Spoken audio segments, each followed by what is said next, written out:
হয় তোর বাড়িতে টাকা যাবে, না হয় আমার লাশ যাবে। আসসালামু আলাইকুম। না খেয়ে মারা যাবেন, তো কখনো ঋণ হবেন না বা কারোর কাছ থেকে লোন নেবেন না। প্রয়োজনে রোজা থাকবেন, রোজা থাকতে থাকতে থাকতে থাকতে দেহটা শেষ করে দিবেন, তারপরেও কখনো ঋণ হবেন না। তো বিষয়, এই ফোনটা কিনেছিলাম মানে আমার ডিজিটাল প্রিন্টের চাকরির বয়স যা, আমার এই ফোনটার বয়সও তাই।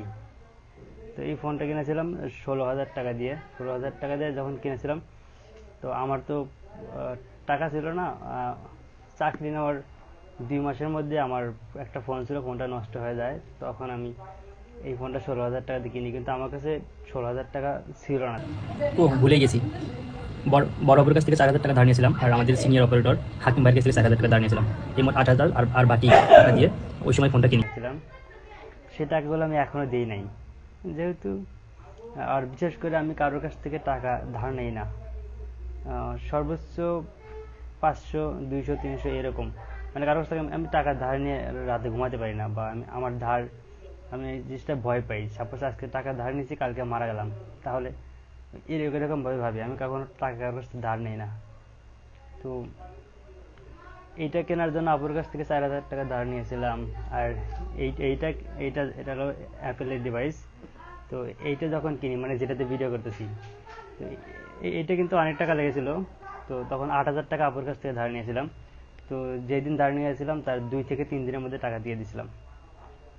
তো আপু তো আগের থেকে 4,000 টাকা পাবে।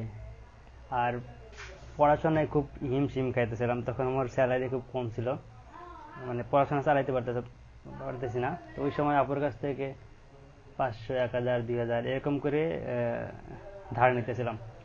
তো এখন তো আর পড়াশোনা করি না, পড়াশোনা টোটালি স্টপ, ভালো লাগে না, যাই হোক বাদ দিয়ে দিছি। তো আপু এখন আমার কাছে সর্বমোট অনেক টাকাই পায়, 20,000-এর মধ্যে পায়। তো তার মধ্যে 8,000 টাকা দিয়ে দিছি, তো আর বাকি কিছু টাকা পায়। তো তো আপু টাকা পায় অনেক দিন হলো, 2 বছরের মতো। যেহেতু বড় বোনে টাকা পায়, মানে টাকা অলসতা করে দেই না, যেহেতু বড় আপু পায়। তো আমি কল্পনা করিনি যে আপুর প্রয়োজন আর কি। তো আপু ফ্রিজ কিনবে, আমি ঠিক সময় টাকা দিতে পারিনি। তো রাগ রাখতেই পারে, যেহেতু সে টাকা পায়, তার রাগ দেখানোর অধিকার আছে, আর আমিও দেই না। তো হুটহাট, আসলে তার অধিকার আছে দেখি সে রাগটা দেখাইছে, মানে আমার খুব কষ্ট লাগছে। তখন আমি মনে মনে ভাবছি যে হয় তোর বাড়িতে টাকা যাবে, না হয় আমার লাশ যাবে। কেন তো এটা মাথায় এসেছিল জানি না। তো সকালে আমি টাকা দিতে যাব, তাও কমপ্লিট ভাবে দিতে পারবো না, আরো তো 4-5 হাজারের মতো বাকি থাকবে। যাই হোক, সকালে আমি টাকা দিতে যাব। তো যে আমার লাইফ থেকে যে এক্সপেরিমেন্ট করে দেখছি, আমি কখনো টাকা ধার নেই না, আর কখনো কারোর কাছ থেকে টাকা ধার নেবেন না। এটা এটা অনেক খারাপ একটা কাজ। না খেয়ে থাকবেন, প্রয়োজনে রোজা রাখবেন, তারপরেও টাকা ধার নেবেন না।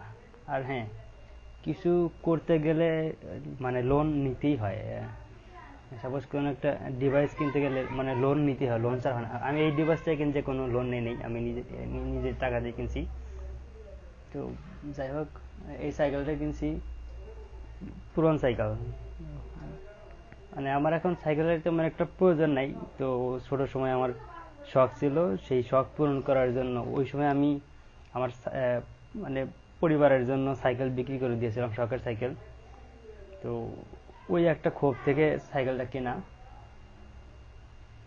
ভালো থাকবেন।